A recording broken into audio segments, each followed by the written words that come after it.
दोस्तों यूजुअली हमारी लाइफ में दो सिचुएशन होती है। एक सिचुएशन जिसमें हम एफर्ट्स डालते हैं और हमें रिजल्ट मिलता है। सेम सिचुएशन में अगर हम एफर्ट्स नहीं डाल रहे हैं तो हमें रिजल्ट्स नहीं मिलेंगे।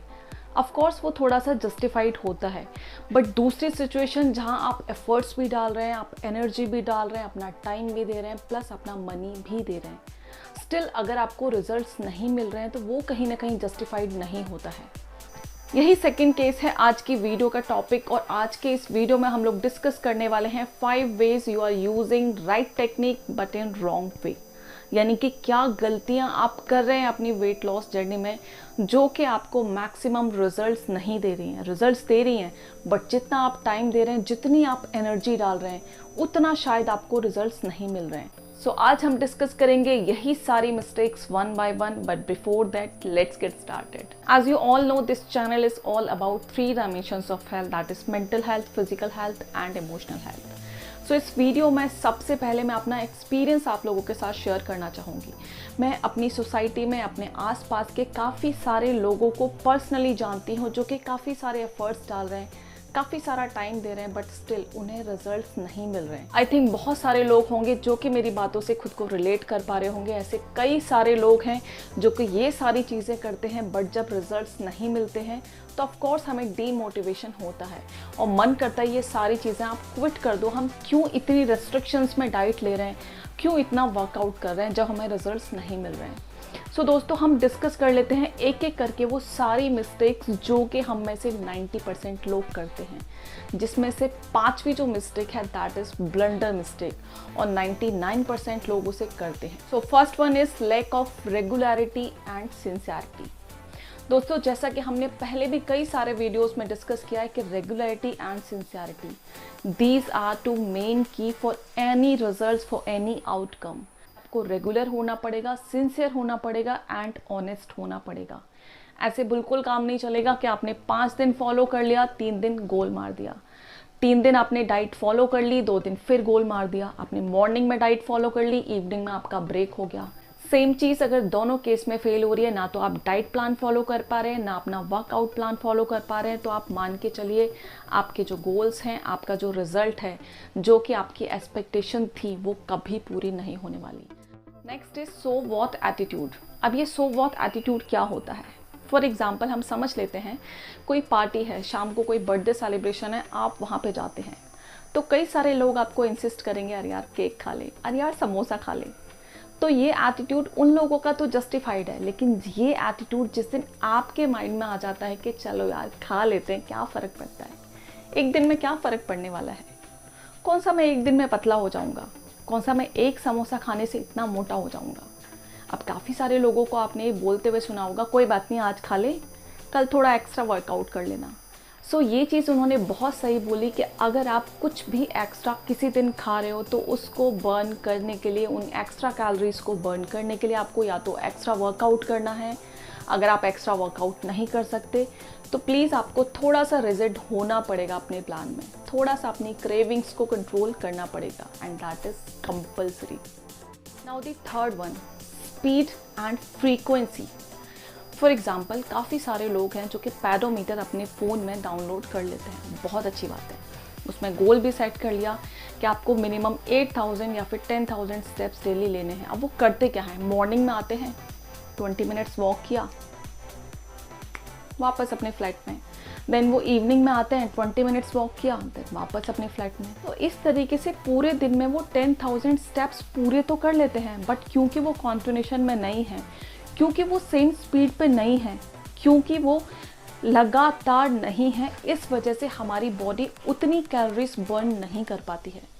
देखो, वॉकिंग का एक सिंपल सा रूल है, हम जब भी वॉक करने के लिए जाते हैं तो पहले 5 मिनट और लास्ट के 5 मिनट हम बॉडी को थोड़ा सा स्लो कर देते हैं, क्योंकि एक साथ हम अपनी गाड़ी को भी 4th गियर पे नहीं डालते हैं, तो बॉडी को हम कैसे एकदम स्पीड अप कर देंगे, नहीं करेंगे ना। जब भी वॉक के लिए जा रहे हैं, एक तो वो कॉन्टिन्यूशन में होनी चाहिए। आप कोशिश करें एक बार में कम से कम 40 मिनट्स तो वॉक करें, क्योंकि 20 मिनट्स आपकी बॉडी को चाहिए स्टार्ट होने में, उसके बाद कैलोरीज बर्न होना शुरू होती हैं। तो तो कम से कम 20 मिनट्स तो दीजिए बॉडी को कैलोरीज बर्न करने के लिए। नेक्स्ट राउंड में आप जब भी शाम को जा रहे हैं या फिर आप रात को जा रहे हैं, देन अगेन आप 40 मिनट्स वॉक करिए। बाकी मैं प्रेफर करूँगी, मैं आपको रिकमेंड करूँगी, आप जब भी जा रहे हैं एक बार में 1 घंटे कम से कम वॉक करें, क्योंकि आपको वेट लूज़ करना है तो थोड़ा सा कंफर्ट जोन से बाहर निकलना पड़ेगा। उस 20 मिनट्स में भी काफ़ी सारे लोग सिर्फ वॉक कर रहे होते हैं। उस हल्की धीमी वॉक से कुछ नहीं होता। आप अगर आप 20 मिनट्स के लिए जा रहे हैं तो कम से कम उसमें तो आप ब्रिस्क वॉक कीजिए। सो आपका टाइम, आपकी फ्रीक्वेंसी और आपकी स्पीड, ये तीनों चीज़ें मैटर करती हैं। Now fourth is dependency. ऐसे बहुत सारे केसेस मैंने अपने आसपास ही देखे हैं जिन्हें मैं पर्सनली जानती हूँ। उन्हें वॉक करने के लिए, जिम ज्वाइन करने के लिए, एरोबिक क्लासेस ज्वाइन करने के लिए, इवन डाइट फॉलो करने के लिए एक साथी चाहिए। उन्हें चाहिए अपने साथ कोई। अब जिस दिन उनकी फ्रेंड वॉक पे नहीं आ पाती है, उस दिन मान के चलिए कि उनकी भी वॉक की छुट्टी होने वाली है। जिस दिन उनकी फ्रेंड योगा क्लासेस नहीं जा रही है, डेफिनेटली वो भी नहीं जाएंगे, अकेले कैसे जाएं। वेट आपने बढ़ाया है तो आपको अपनी वेट लॉस जर्नी खुद कंप्लीट करनी होगी। ज़रूरी नहीं है कि कोई उसमें आपका साथ दे। आपकी क्या सिचुएशन है, कितना आपका वेट है, कितना आपका फैट है, क्या आपके वेट लॉस गोल्स हैं, क्या आपका वेट लॉस प्लान है, क्या स्ट्रेटजी है, वो सिर्फ आपकी कस्टमाइज है। ज़रूरी नहीं है कि आपकी फ्रेंड भी सेम चीज़ फॉलो कर पाए या करना चाहे। तो आज से वॉक करना हो या योगा क्लास जाना हो या जिम जाना हो, आप अकेले जाएंगे, कोई है या नहीं है, doesn't matter. And now the fifth one, that is most important, lack of motivation. अब ये सारी चीज़ें आपस में कनेक्टेड हैं। अगर हम ये सारी मिस्टेक्स कॉन्टिन्यूसली कर रहे हैं तो डेफिनेटली हमें जो रिज़ल्ट है वो नहीं दिखेगा, ना मिलेगा। बहुत ऑब्वियस है कि हम डीमोटिवेटेड हो जाते हैं और रिज़ल्ट हम क्विट करने का सोचते हैं। मेंटालिटी, इतना सब कुछ करने के बाद भी यार कोई रिज़ल्ट नहीं मिल रहा, क्या फ़ायदा इसको फॉलो करने का, बेटर है इसको क्विट करके अच्छे से खाना तो खा पाएंगे। सो यही एटीट्यूड है जो कि हमें डीमोटिवेट करता है और हमारे वेट लॉस प्लान को कम्प्लीटली फ्लॉप कर देता है। ऑब्वियस है कि हम डीमोटिवेट होंगे क्योंकि फेलियर हमें सामने दिख रहा है, बट एक्चुअल में हमें करना क्या चाहिए? हमें अपने फेलियर को एनालाइज करना चाहिए, उसके पीछे क्या रीज़न है वो जानने की कोशिश करनी चाहिए।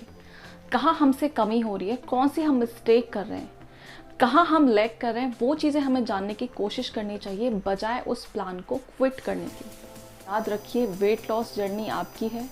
वेट लॉस गोल्स आपने सेट किए हैं तो आपको ही पूरे करने होंगे और कंफर्ट जोन में रह के कोई भी काम पूरा नहीं होता है। कुछ पाने के लिए कुछ खोना पड़ता ही है। काफ़ी सारे एफर्ट्स डालने होंगे, काफ़ी सारा टाइम देना होगा, एनर्जी देनी होगी और शायद मनी भी देना पड़े, बट रिजल्ट्स वो मिलेंगे जो आप चाहते हैं, आई एम श्योर। ओके दोस्तों, सो मिलते हैं किसी और वीडियो में किसी और टॉपिक के साथ। तब तक के लिए bye bye, take care, stay healthy and stay happy. तब तक आप मेरी वेट लॉस प्लेलिस्ट ज़रूर चेक करें और जो लोग वेट लूज़ कर चुके हैं, अपनी हेल्थ पे फोकस कर रहे हैं, वो लोग केयर आफ्टर 30 ज़रूर चेकआउट करें इस वीडियो में।